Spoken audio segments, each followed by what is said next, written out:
والمغربين جد الحسن والحسين مولانا مولى الثقلين أبي القاسم محمد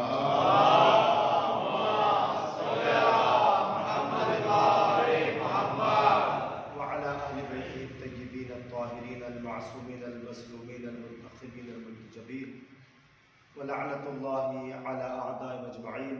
قال الله تبارك وتعالى بقوله الحق في كتابه المجيد والفرقان الحميد. بسم الله الرحمن الرحيم. قل لا أسألكم عليه أجرا إلا المودة في القربى. اللهم صل على محمد وآل محمد. قال رسول الله صلى الله عليه وآله وسلم فاطمة بضعة مني فقد أذى من أذاني فقد أذى الله ومن أحبه من أحبني فقد أحب الله. ایک مرتبہ اللهم صل على محمد وآل محمد. حاضرین مجلس، اس عشرے کی ہماری آج کی 8ویں مجلس ہے اور جس کو خطاب کرنے کا شرف پروردگار نے مجھ ناچیز محمد عباس صابری کو بخشا ہے. آپ تمام مومنین سے گزارش ہے کہ ایک مرتبہ سورہ فاتحہ اور 3 مرتبہ سورہ اخلاص پڑھ کر جملہ مرحوم مومنین اور مومنات کی روح کو ارسال کریں.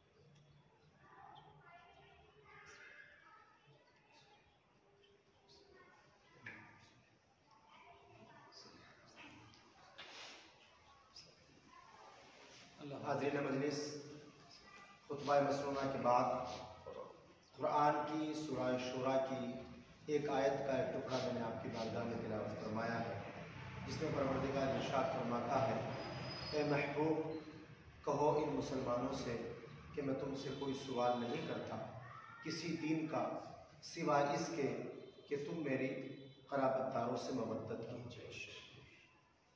عزیزان محترم، بہت سے علماء اور بہت سے خطباء، بہت سے ذاکرین اس آیت کے ضمن میں یہ کلیئر نہیں کرتے ہیں کہ وہاں سوال کس سے کیا جا رہا ہے اور کیوں کیا جا رہا ہے، کس لیے کیا جا رہا ہے.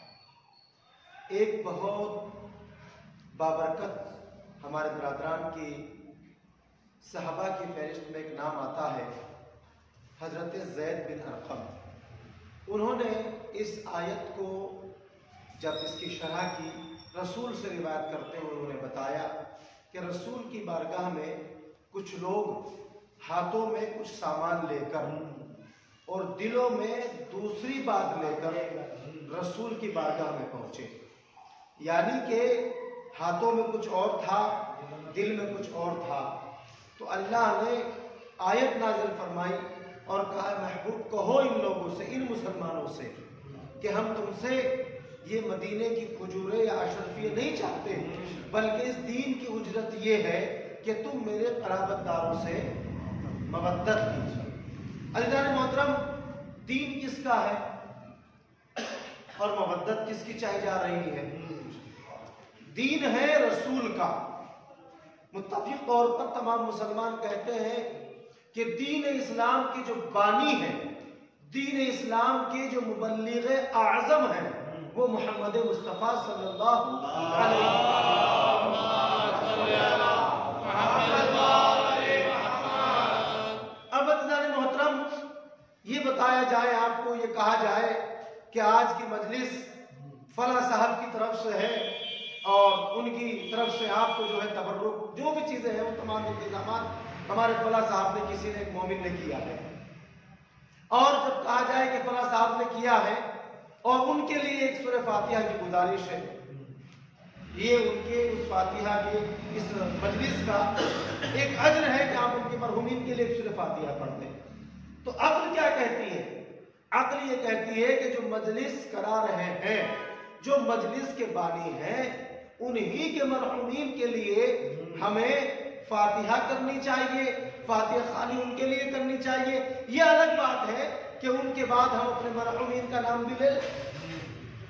ایسے ہی جتنے بھی دنیا میں کام ہیں، کوئی بھی کام کرنے کے لیے آپ جائیے، جب آپ کام کرتے ہیں، مثال کے طور پہ آپ کا بلڈنگ بنانے کا کام ہے، ایک بھائی کا کام ہے ہمارا لوہے کا کام ہے۔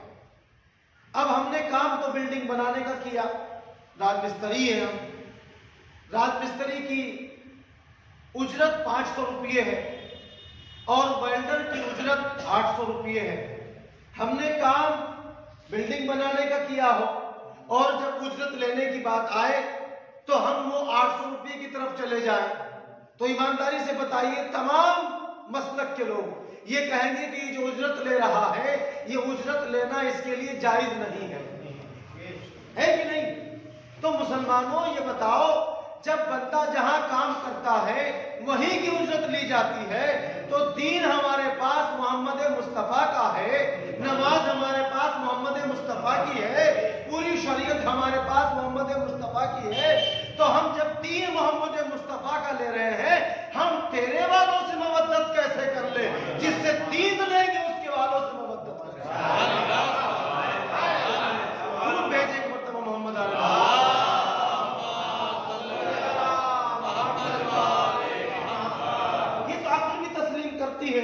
اور پھر قرآن کہہ رہا ہے اے محبوب کہو ان سے اگر کچھ اجرت دینا چاہتے ہو تو اس کی اجرت یہ ہے کہ میری قرابت داروں سے مودت کیجئے۔ حضور نے پیمانہ دیا مدینے میں بیٹھ کر، اللہ نے پیمانہ دیا قرآن کے اندر کہ اگر تم نماز پڑھ رہے ہو، روزہ رکھ رہے ہو، مجلس کر، جو بھی عبادت جو بھی اعمال آپ کر رہے ہو، اگر ان اعمال کو پروردگار کی بارگاہ میں قبول کرا کر اس کی اجرت سے جنت لینا چاہتے ہو تو جنت تب ملے گی جب اہل بیت کے در پر جا کر اپنے آپ کو قبول کرا دو۔ کتنی عبادت کرتے جائیے، اگر اہل بیت کے در پر اپنے آپ کو قبول نہیں کراؤ گے تو جس طرح پیشانی تمہاری کالی ہوتی جا رہی ہے اس طریقے سے تمہارے دل بھی کالے اور مردہ ہو جائیں گے۔ اور یہ میری بات نہیں ہے بلکہ بخاری کی 3ری جلد میں حضور فرماتے ہیں کہ اگر تم نے عبادت کرتے ہوئے مجھ سے زیادہ اپنے مال کی محبت کی تو پروردگار تمہاری عبادت کو بیکار کر دے گا۔ پھر حضور آگے بڑھے، کہا اگر تم عبادت کرتے ہوئے اپنے عبادت کے ساتھ ساتھ مجھے کمتر جان کر کے اپنی بچوں کی محبت زیادہ کرو گے، اللہ تمہاری عبادت کو بیکار کر دے گا۔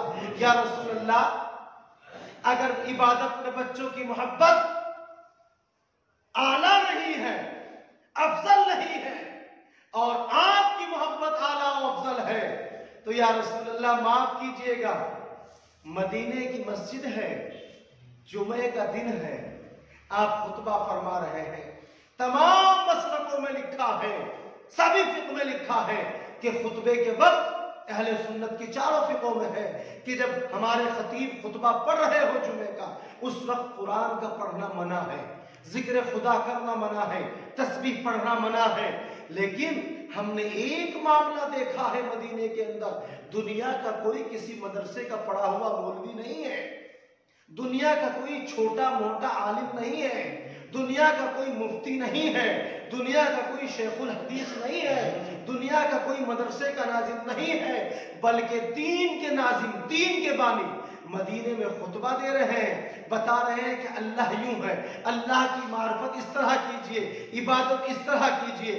اسی وقت میں سب نے لکھا ہے کہ اچانک رسول کا خطبہ دیتے دیتے رسول کی مسجد میں، مسجد نبوی میں امام حسنین کریمین تشریف لے آتے ہیں، رسول خطبے کو موقوف کر دیتے ہیں اور خطبے کو موقوف کر کے حسنین کریمین کو گود میں اٹھا کر کے بتاتے ہیں اے مدینے کے لوگوں اس خطبے سے عظیم یہ ہے۔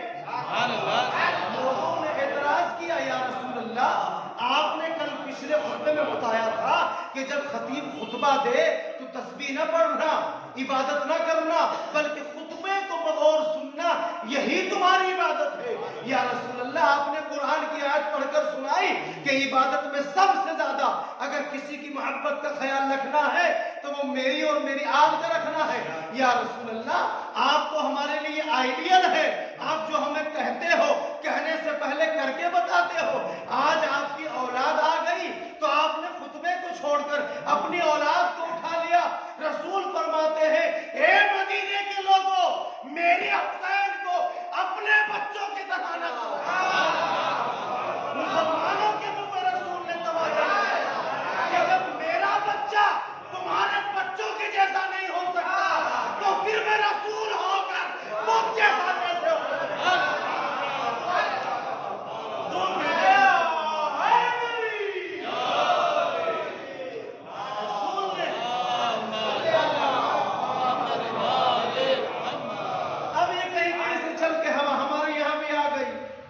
ایک ہوا اب ہمارے یہاں بھی آتی جا رہی ہے۔ بھئی تقابل کیجئے، عزاداری پہلے ہے یا نماز پہلے ہے؟ امام حسین پہلے ہے یا نماز پہلے ہے؟ میں یہ کہتا ہوں یہ تو تقابل کی بات ہی نہیں تھی۔ جس حسین کو اگر کسی نے نماز کے عوض میں حسین کو کمتر جان لیا، کتنی نمازیں پڑھتے جائیے، کتنی نمازیں پڑھتے جائیے۔ اور میں کہتا ہوں کسی مولوی کی مجلس پر یقین نہ کرنا، کسی عالم کی بات پر یقین نہ کرنا۔ اگر نماز اور حسین کا تقابل کرنا چاہتے ہو تو کسی مولوی سے نہ پوچھنا، رسول کی بزم میں چلو۔ تمام شیعہ سنی سے کہتا ہوں رسول کی بزم میں چلو۔ رسول نماز پڑھ رہے ہیں، امام حسن، دونوں اماموں کے لیے بات آئی ہے روایت کے اندر، اور میں بھی 28 سفر سے پہلے تحقیقات کر رہا تھا اہل سنت کی کتب میں۔ اہل سنت کی کتب میں لکھا ہے کہ امام حسن سے امام حسین سے زیادہ رسول کی نماز کے عالم میں سب سے زیادہ جو آئے ہیں ان دونوں شہزادوں میں امام حسن زیادہ امام رسول کے قریب آئے ہیں۔ لیکن ہمارے یہاں یہ ہے کہ ہمارے یہاں زیادہ مجالس جو ہیں وہ محرم سے ریلیٹڈ ہوتی ہے، اس میں زیادہ تذکرہ امام حسن کا امام حسین کا کیا جاتا ہے۔ بہرحال رسول نماز کہاں پڑھ رہے ہیں؟ مدینے میں نا۔ ہمارے لیے آئیڈیل ہے نا رسول۔ تو ہم کسی کی بات میں جوانوں سے ہاتھ جوڑ کے کہتا ہوں آپس میں تکرار نہ کرو، آپس میں تکرار نہ کرو۔ اگر نماز کو کمتر سمجھا تب بھی گناہگار ہو، اور اگر نماز کو افضل اور حسین کو کمتر سمجھا، ہو سکتا ہے کل کو کوئی یہ کہے کہ شاید محمد عباس صابری اخباریت کی طرف چلے گئے۔ جب میں نے سنیوں کی پریوار میں رہتے ہوئے نہیں کی تو میں آپ کی کیا پرواہ کروں گا؟ میں اس ممبر پہ آیا ہوں تو میری ذمہ داری ہے کہ میں حق بولوں۔ رسول سے پوچھئے نا، آپ آج یہ کہاں سے شگوفے لے کر کے آ رہے ہو کہ پہلے یہ ہے پہلے یہ؟ رسول سے پوچھئے۔ رسول نماز پڑھ رہے ہیں، اور تمام شیعہ سنی علماء نے لکھا ہے، تمام مسلکوں میں، تمام فقہ میں، کہ نماز کے جتنے بھی ارکان ہیں ان میں سب سے افضل و اعلیٰ سجدے کا عالم ہوتا ہے، سب سے افضل اعلیٰ۔ اور ہمارے ائمہ نے بھی فرمایا ہے، اہل سنت کی کتاب میں بھی ہے کہ جب بندہ نماز کے لیے کھڑا ہوتا ہے تو اللہ کے کچھ قریب ہوتا ہے، جب رکوع میں جاتا ہے تو اور قریب ہو جاتا ہے، جب رکوع سے اٹھتا ہے تو اور قریب ہو جاتا ہے، پھر جب وہ سجدے میں جاتا ہے، جب وہ سجدے میں جاتا ہے نا تو پھر وہ حد سے زیادہ اللہ کے قریب ہو جاتا ہے۔ ایمانداری سے بتائیے، رسول آپ نے واقعہ سنا ہے، رسول مدینے میں ہے، نماز پڑھ رہے ہیں، آپ کے پیچھے صحابہ کی جماعت بھی لگی ہوئی ہے، صحابہ بھی نماز پڑھ رہے ہیں۔ اس واقعے سے یہ پتہ چلتا ہے کہ رسول نفلی نماز نہیں پڑھ رہے تھے۔ اس واقعے کو اگر پڑھیں گے تو صحابی پیچھے رسول کے تھے، رسول نماز پڑھا رہے تھے، صحابہ نماز پڑھ رہے تھے۔ تو یہ تمام فقہوں میں ہے، اہل سنت کی، اہل تشیع کی، کہ نوافلہ نماز کی جماعت جائز نہیں ہے۔ کوئی درویش سے کرنے لگ جائے تو الگ بات ہے۔ اب جب صحابی رسول کے پیچھے موجود ہیں، آپ نے بارہا سنا ہوگا کہ کچھ صحابہ نے سر اٹھا اٹھا کر کے دیکھنے لگے کہ آج سجدہ لمبا کیوں ہو گیا۔ اب مجھے بتاؤ، رسول کی نماز فرض تھی یا نوافلہ تھی؟ رسول جو نماز پڑھ رہے تھے یا پڑھا رہے تھے وہ نوافل نماز نہیں تھی، بلکہ یہ عمل بتاتا ہے صحابہ کا، اور روایت بتاتی ہے کہ رسول جو جماعت کرا رہے تھے وہ نماز واجبہ اور فرض تھی، صحابہ نماز پیچھے پڑھ رہے تھے، رسول سجدے میں گئے، امامین کریمین رسول کی پشت مبارک پر تشریف لے آئے۔ ہم نماز پڑھتے ہیں، ہمیں تو اتنی فرصت ہی نہیں، نماز بھی جلدی جلدی پڑھتے ہیں۔ دیکھو اگر کوئی دشمن کچھ اچھا عمل کرے نا تو اس کی دشمنی میں اس کے عمل کو نکارنا نہیں چاہیے۔ مولا کائنات کا قول ہے، مولا کائنات فرماتے ہیں کہ جہاں سے جو بھی آپ کو اچھی بات ملے، اچھا عمل ملے، اس کو لے لو۔ یہ مت دیکھو کون کہہ رہا ہے، بلکہ دیکھو کیا کہہ رہا ہے۔ نمازیں ہماری مضبوط ہونی چاہیے تھی، نمازیں ہماری لمبی لمبی ہونی چاہیے تھی، تلاوت ہمارے گھروں میں زیادہ ہونی چاہیے تھی، ہماری مسجدوں میں تلاوت ہونی چاہیے تھی، لیکن ہمارے یہاں مجلس کے پہلے یا مجلس کے بعد ہمارے علماء اور ذاکرین اگر یوں کہہ دیتے ہیں کسی مرحومین کے لیے فاتحہ یا جو ہے قربت اللہ فاتحہ پڑھتے ہیں، ہماری حالت کیا ہوتی ہے؟ بہت جلدی۔ وہ تراویح والے بھی ایسے نہیں کرتے، وہ بھی شاید الحمدوں میں کچھ ٹائم لگا دیتے ہیں۔ ہم ایک مرتبہ سورہ فاتحہ اور 3 مرتبہ سورہ اخلاص یوں پڑھتے ہیں، یوں جیسے کہ وہ وہاں کسی کی سنت ادا ہوتی ہے۔ نہیں، خدا ایسے نہیں کرنا چاہیے۔ اب رسول مسجد نبوی میں ہے، نماز پڑھ رہے ہیں، تمام علماء نے لکھا کہ سجدے کے عالم میں 3 مرتبہ سبحان ربی الاعلیٰ پڑھا جائے، 5 مرتبہ پڑھا جائے، 7 مرتبہ پڑھا جائے، لیکن رسول سجدے کے عالم میں ہے، پروردگار کے کتنے قریب ہوں گے۔ یہ جو حدیث آئی ہے یہ تو میرے اور آپ کے لیے ہے نا، رسول تو مسلسل رب کے قریب ہے، وہ تو کبھی الگ ہی نہیں ہو سکتے، لیکن اس عالم میں بھی جب سجدے کے عالم میں ہے، رسول کہہ رہے ہیں سبحان ربی الاعلیٰ و بحمدہ، سبحان ربی الاعلیٰ و بحمدہ، اور پشت پر کون ہے؟ پشت پر امام حسین ہے، اور رسول نے 3 مرتبہ کہا، 5 مرتبہ کہا، 7 مرتبہ کہا، جتنی مرتبہ بھی کہا۔ اب صحابہ کی عادت تھی کہ جو رسول ہمیشہ سجدہ کیا کرتے تھے، میں اس پر بحث نہیں کرتا کتنی مرتبہ کہا، لیکن یہ صحابہ کا عمل بتا رہا ہے کہ جتنی دیر تک رسول روز سجدے کیا کرتے تھے، آج سجدہ کچھ لمبا ہو گیا، سبحان اللہ، آج سجدہ کچھ لمبا ہو گیا۔ اب ایک صحابی نے، وہ کانوں سے کم سنتے تھے، انہوں نے اپنے سر کو سجدے سے اٹھایا کہ شاید رسول نے اللہ اکبر کہہ دیا ہو اور میں سن نہ سکا ہوں۔ انہوں نے دیکھا کہ رسول سجدے میں گئے، پھر تھوڑی دیر گزری، پھر سجدے میں سے سر اٹھایا، پھر دیکھا، انہوں نے لکھا ہے محدث کبیر نے کہ غالباً انہوں نے 7 سے 9 مرتبہ اپنے سجدے سے سر اٹھایا بہت دیر کے بعد، اور انہوں نے لکھا کہ ایک مرتبہ رسول کہتے تھے سبحان ربی الاعلیٰ و بحمدہ، اور ایک مرتبہ کہتے تھے کہ ابھی حسین پشت مبارک پر ہے۔ رسول تو جیسے آگے سے دیکھ رہے ہیں ایسے پیچھے سے دیکھتے ہیں، میرا یقین نہیں، رسول سے تو کچھ چھپا ہوا نہیں ہے نا، رسول دیکھ رہے ہیں میری پشت مبارک پر حسین ہے۔ جب رسول حسین کی پشت مبارک پر آنے کے بعد نہ اپنی نماز میں سجدہ سہو کرتے ہیں، نہ اپنی نماز کو تبدیل کرتے ہیں، نہ سجدہ سہو کرتے ہیں، تو پتا چلا رسول کے اس سجدے سے، رسول فرماتے ہیں اے ہند کے مسلمانوں، رسول نے کبھی اپنی نماز کو اور حسین کو جدا جدا نہیں سمجھا ہے، تم اپنی نماز کو اور حسین کو کبھی جدا نہ کرنا۔ عزیزان محترم، یہ حقیقت ہے۔ ہمارے علماء، ہمارے مرجع جو بھی فتویٰ دیتے ہیں نا، وہ ہماری بیماری کو دیکھ کر دوائی دیتے ہیں۔ میں نے بھی دیکھا ہے، آپ نے بھی دیکھا ہوگا، ہمارے کچھ لوگوں کے پاس مسجد کی صف میں آنے کے لیے ٹائم نہیں ہوتا، لیکن مجلسوں میں آ جاتے ہیں۔